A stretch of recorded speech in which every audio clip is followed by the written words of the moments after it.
Muito obrigada pelas informações. Essa é a nossa primeira análise aqui com o Américo Martins. Ainda vamos conversar mais ao longo desta edição, mas neste momento eu venho aqui para a gente conversar com o professor de Relações Internacionais da PUC São Paulo e especialista em política internacional no Oriente Médio, Rodrigo Amaral.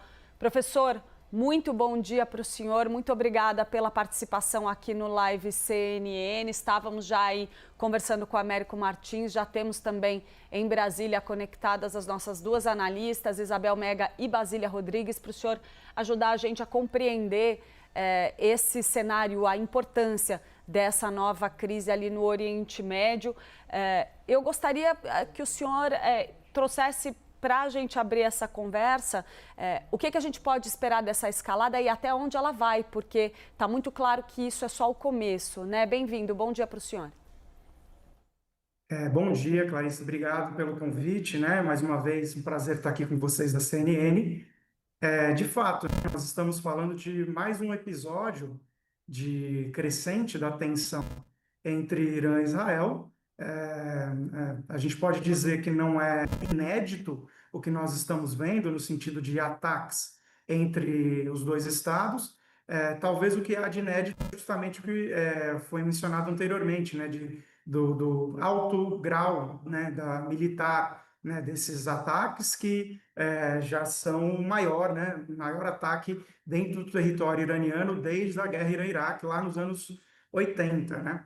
Importante a gente mencionar, para responder essa pergunta, Clarissa, né, o que a gente pode esperar, o que nós vimos justamente nos episódios do ano passado, né? Ano passado nós tivemos dois episódios, digamos assim, dois eventos de ataques e contra-ataques entre Irã e Israel. O primeiro deles no contexto de abril de 2024, em que Israel atacou uma embaixada iraniana em Damasco e o Irã retaliou, né, com ataques inéditos também a Israel, primeira vez que se furou, né, o domo israelense. Enfim, ali foi um momento de grande tensão e que na sequência não se escalou mais do que isso.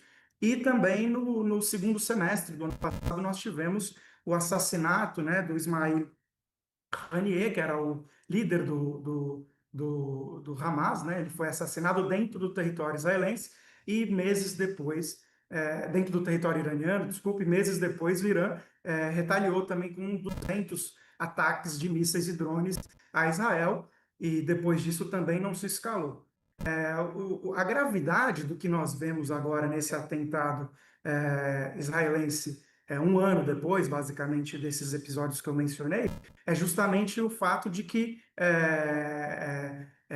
se soma uma quantidade de lideranças, comandantes, cientistas, como nós nunca havíamos visto anteriormente, né? Israel já assassinou cientistas iranianos em outros episódios, já houveram assassinatos, principalmente por parte dos Estados Unidos, de comandantes do exército revolucionário iraniano ou do exército, do comando geral do exército iraniano, mas nunca nessa potencialidade, né?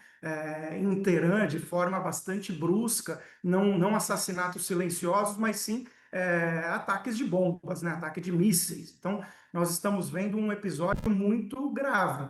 E se nós pegarmos o que aconteceu nos dois episódios do ano passado, foram respostas militares iranianas. Então, não é absurdo nós pensarmos que nesse exato momento, né, o alto comando iraniano estaria planejando uma retaliação. O grau dessa retaliação, evidentemente, nós não temos qualquer possibilidade de conhecê-lo, né, por se tratar de um contexto de alta tensão. Mas eu apostaria, né, numa retaliação, sim, né?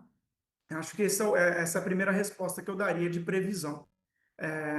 Acho que um segundo ponto que é fundamental, que nós não podemos deixar de lado, é exatamente o contexto momentâneo que motiva esse ataque de Israel ao Irã, né? A América mencionou justamente essa baixa, digamos assim, do eixo da resistência, né? Com uma série de derrotas desde o final do ano passado, que colocou, inclusive, em xeque essa liderança hegemônica regional iraniana em apoio ao Hamas, aos Houthis, às milícias iraquianas, as milícias sírias, que em alguma medida coloca o Irã num cenário de uma derrota parcial, né, de um ator talvez mais vulnerável nesse sentido.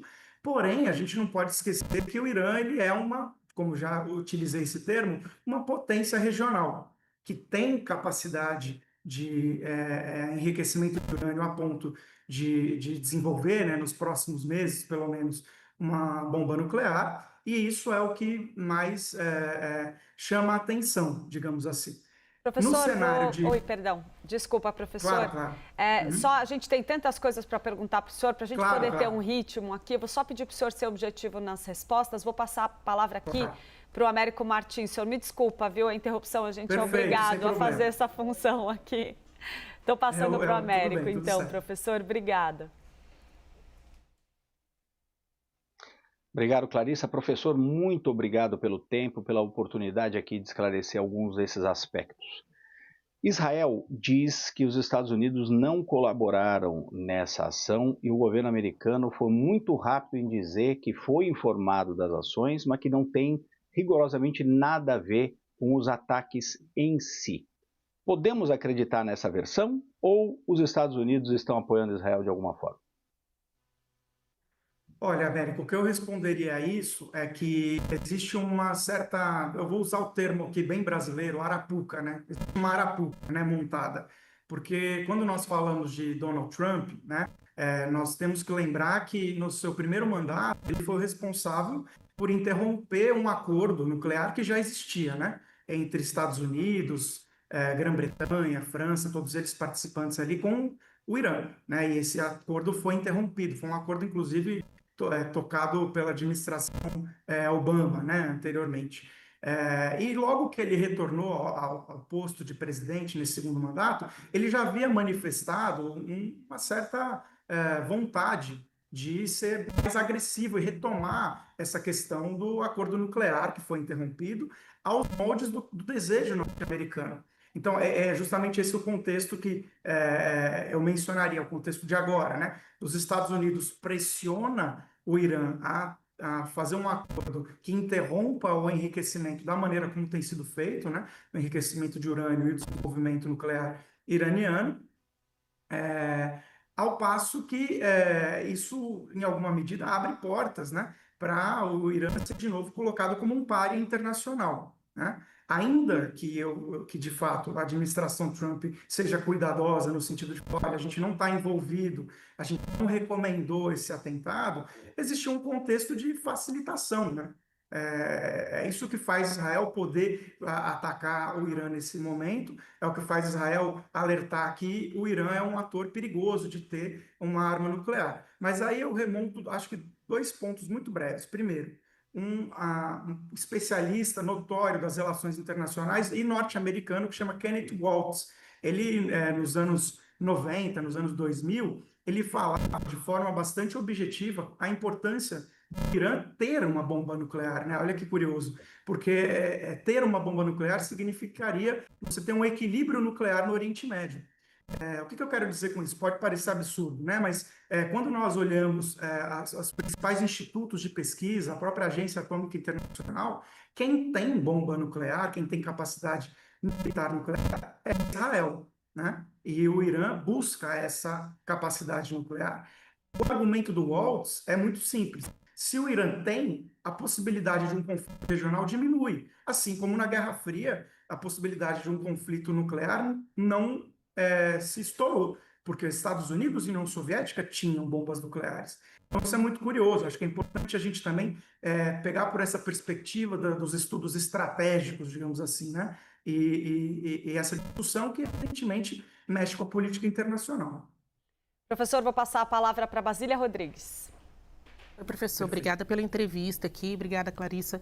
Olha só, hoje quando a gente pensa, lê, sabe de informação sobre Israel e Irã, a marca de conflito, de morte e de destruição também, né? Muitas dessas pessoas estão tendo as suas casas, lugares de trabalho abalados.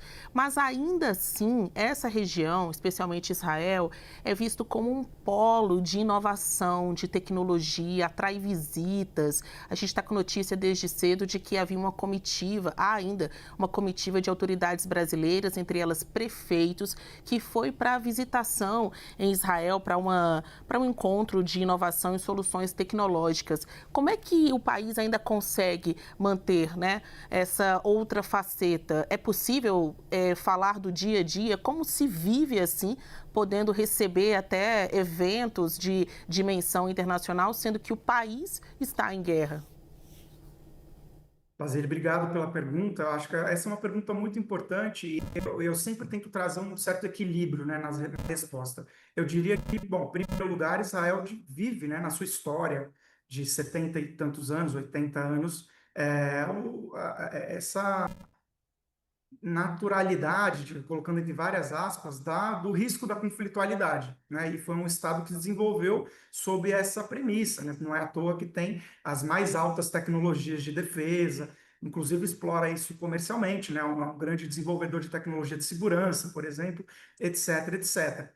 Tem o Domo, que eu mencionei, né? Que é uma tecnologia que foi desenvolvida com apoio norte-americano. Então, existe, de fato, um senso de risco, um senso de conflitualidade que, de tempos em tempos, é reacionado, né? Só que é um país que também tenta manter a sua normalidade no sentido de receber visitas internacionais, assim como você mencionou, né, etc. e tal. O que eu traria, por isso que eu falei de equilíbrio, né? O que eu traria do outro lado é que se a gente olha para Teherã, é um pouco parecido, né? Porque o Irã também tenta, dentro de um contexto que ele é visto como um pária, constituir um contexto de normalidade dentro da sua estrutura de poder, do seu regime. E aí eu vou citar um caso, que é o do ano passado, né? Quando o Ismail Haniyeh foi assassinado em Teherã, foi no episódio da cerimônia de posse do presidente iraniano, logo depois da morte do Raisi, que era o presidente que morreu num acidente de helicóptero. E na morte do Haniyeh, que era presidente, líder, né, do Hamas, quem estava nessa cerimônia de posse iraniana era o Geraldo Alckmin e outros brasileiros também. Né? Então, também é notório, né? Inclusive, eu lembro do Alckmin dar uma entrevista naquele momento, se eu não me engano, falar: eu estive horas antes na mesma sala que o líder do Hamas que foi assassinado. Ou seja, nós temos um contexto de risco, né, em Israel, e nós temos um contexto de risco no Irã, né? E ambos ali lutando pelo seu espaço internacional de reconhecimento, né, de alianças, né? E é interessante ver a posição brasileira nesse sentido, né, como um intermediador, um ator que busca a paz, né? Eu respondi essa pergunta trazendo, acho que a amplitude, né, desse estado de risco, né? Seja em Tel Aviv ou Teherã, né? Eu acho que vamos colocar dentro desses dois termos. Professor, passo a palavra aqui para Isabel Mega.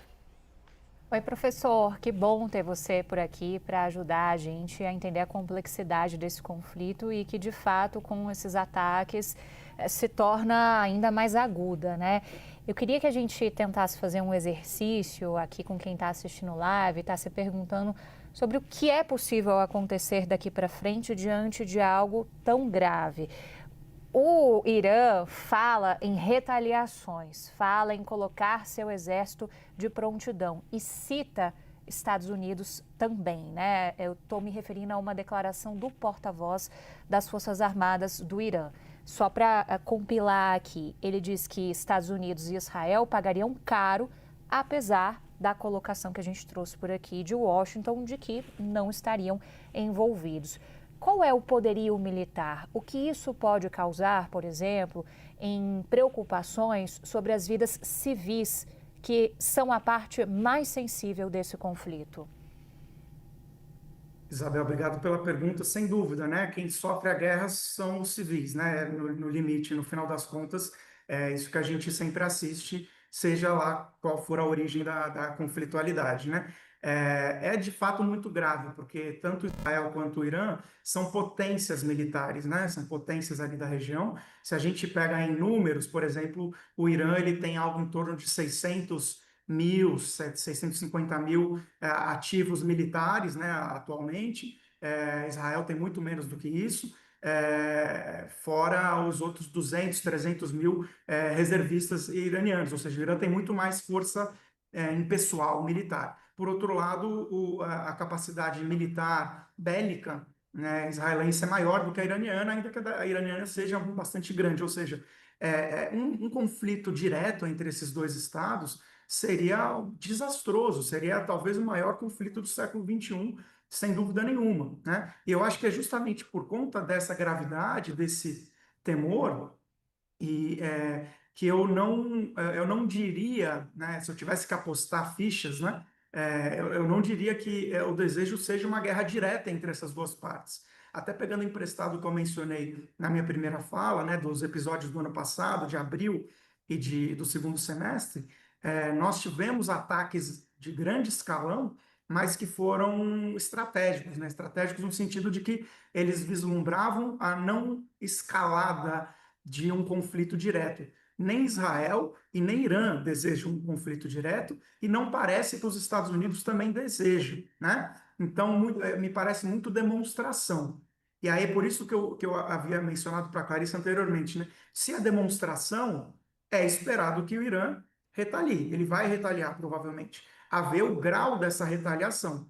E a gente espera, né? Nós todos aqui, eu imagino, que seja um grau bastante moderado no sentido de que não se escalhe, né? E acho que só para concluir também esse raciocínio, quando nós falamos dos Estados Unidos, a pergunta do Américo também, acho que retomar isso é importante. Dias antes, né, 2 dias, 3 dias atrás, houve também uma declaração do Donald Trump que ele seria muito enfático no que se, claro, no que se refere à posição iraniana sobre o acordo nuclear. O Trump falou: se não aceitar, a gente vai empurrar de goela abaixo, basicamente isso. E a resposta do Khamenei, né, da liderança religiosa iraniana, foi: vocês não vão coisíssima nenhuma e, pelo contrário, a gente atacaria vocês se for o caso. Está cheio de base americana aqui no entorno regional. O que o Trump fez? Falou: então nós vamos tirar nosso pessoal diplomático e militar. E retirou alguns desses representantes do Iraque, do Bahrein e do Kuwait, alguns deles, não todos. Ou seja, essa dança militar que eles executam, né, que é algo perigosíssimo, evidentemente. Bom, a Primeira e a Segunda Guerra Mundial estão aí para mostrar que faíscas podem gerar algo muito maior, e não é o que a gente quer, mas é nesse momento, a gente está no meio dessa dança militar. Nós conversamos então com o professor de Relações Internacionais da PUC de São Paulo e especialista em política internacional no Oriente Médio, Rodrigo Amaral. Professor, muito obrigada pela participação aqui no Live CNN. Eu que agradeço.